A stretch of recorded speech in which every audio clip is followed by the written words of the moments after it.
So the first stage, the consumer recognizes they have a need and they believe that that need can be satisfied by making a purchase. Sometimes there needs to be some kind of trigger to begin the shopping process, and this is an opportunity for a marketer or for a brand. If they can help the consumer recognize that they have a need, then for sure their brand will be considered once the shopping process begins. So this first stage we call the need recognition stage, and it's when the prospective customer enters the market. Sometimes this need is obvious. If your toaster breaks, you know you need to make a new purchase. When you're hungry, you know you need to go buy food. But other times, there isn't a natural need, and then the marketer or the brand tries to create the need so that the consumer decides that they want to make a purchase. People will pay attention to the products or brands that will help satisfy this need, that are related to the category of products that can satisfy the need. So it's very important for a marketer to know what trigger events are natural and to be in the process or in consideration when those trigger events occur. And if the trigger event doesn't occur, they might want to create a new trigger event. So a very common practice in retail, and you see it here in this supermarket as well, is to create shopping goals. You know, there are a lot of different seasons. People know about the holiday season or maybe Halloween or Easter.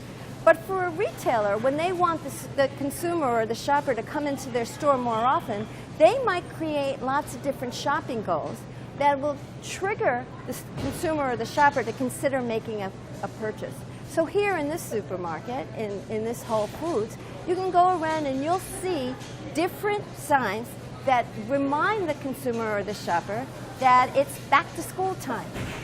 And consumers might consider making a purchase for back to school. So once you see this trigger and you recognize this goal, if you'll see some of the signs around here, they consider different things you can make for your child's lunchbox. Or they'll consider maybe when you go back to school you should purchase cupcakes. These are ways to trigger the purchase occasion that the consumer might not have thought of until the marketer provided that impetus. Other ways, again, in this omni-channel world to create triggers is to create email lists. So many times consumers voluntarily give their email address to retailers, to marketers, to different brands, and then those brands send out emails that trigger the purchase process. Maybe there's a special sale, maybe there's a new product, maybe there's an event, but these emails remind the consumer to go and make a purchase. Sometimes the way you trigger the event is you create urgency.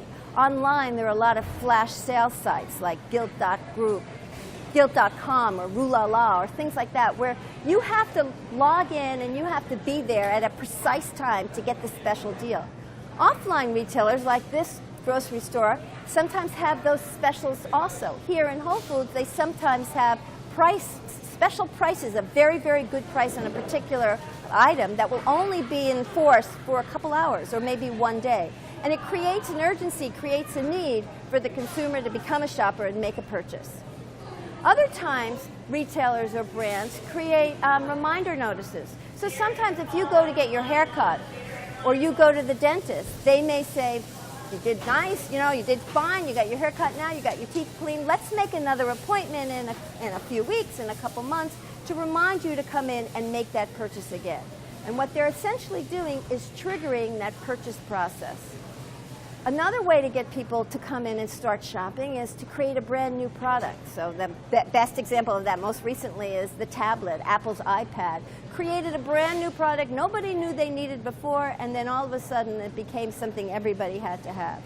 Another way to trigger events or trigger purchasing is to create events. So fashion does this a lot. There's these world famous fashion shows in New York, in Paris, in Milan, where they come out with new styles for the season, and they create the need to have the must-have, the brand new item of clothing this year. Traditional retailers do that. They have events, they have special tasting, they have charity events where they have kinds of situations or events that encourage the consumer to get involved, and when they get involved with that event, they start the purchase process. The other way nowadays, again in the omni-channel world, that people can create a need is to have a conversation or a dialogue with consumers and shoppers in various social media venues. So there are Facebook pages, there's Twitter, there's Instagram, there's Vine, all sorts of different ways for the marketer to create a dialogue with the consumer and to trigger the shopping process.